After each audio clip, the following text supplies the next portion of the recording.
তখনই আপনাদের শিক্ষার্থীরা বিজ্ঞান শিক্ষায় অনেক বহির করে মানবিক সমাজ কেন হচ্ছে আমাদের সমাজে রয়েছে, আমাদের পরিবারে রয়েছে মানুষের মধ্যে বারবার এসে শুধুমাত্র জনসংখ্যার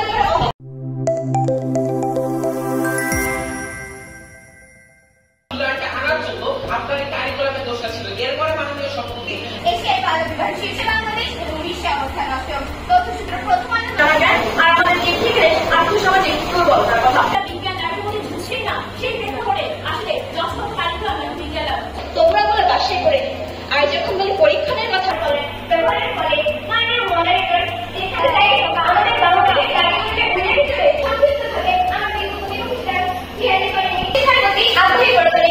তাই এই সকল তথ্য তোমার ব্যবহারিক করা দরকার, কিন্তু আপনি প্রফেশনাল উপস্থিতা করে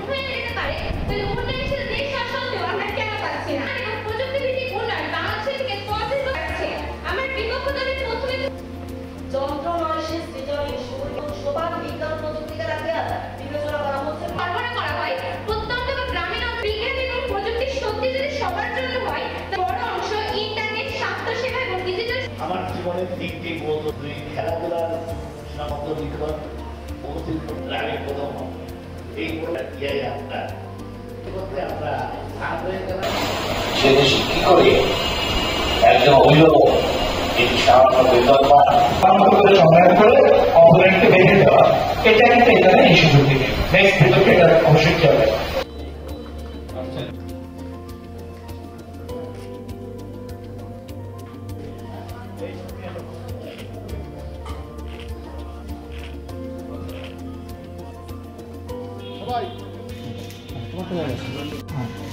একটু পরে সিঙ্গেল নিয়ে নিই আমরা সিঙ্গেল আছে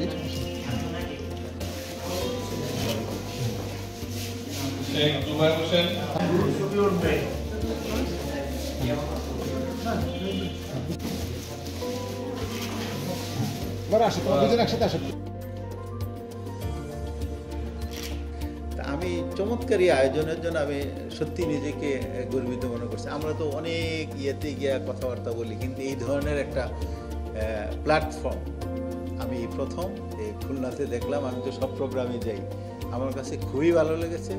এই জন্য যারা আয়োজক ছিলেন সমকাল এবং আমাদের যে প্রেস ক্লাবের যারা আছেন তাদেরকে অসংখ্য ধন্যবাদ যে এই ধরনের নতুন প্রজন্মকে সামনের দিকে এগিয়ে নিয়ে আসার জন্য যে প্রয়াস। আশা করছি আপনাদের এই প্রয়াসে আপনারা সফল হবেন এবং ইনডাইরেক্টলি হচ্ছে অনেক ছাত্ররা হয়তো এই বিতর্ক করে অনেকে অনেক জায়গায় তারা নিজের মতো করে নিজেকে প্রতিষ্ঠিত করতে পারছে, কিন্তু এই রেজাল্টটা হয়তো আপনাদের কাছে আসে না। হ্যাঁ হ্যাঁ, বা কিছু কিছু আসে, কিছু কিছু আসে না, কিন্তু তাদের মধ্যে যে কনফিডেন্স, প্রতিযোগিতামূলক যে মনোভাব, তারা এই ক্ষেত্রে যে তারা বিজ্ঞান সাহিত্য সব কিছু সম্পর্কে জানছে, দেশে অর্থনৈতিক অবস্থার যে পরিসংখ্যানগুলো তাদের মধ্যে চলে যায়, এইটা একটা ভালো দিক এবং এটা খুবই গুরুত্বপূর্ণ দিক। আমি আপনাদেরকে আবারও আমার অন্তরের অন্তঃস্থল থেকে ধন্যবাদ জানাচ্ছি।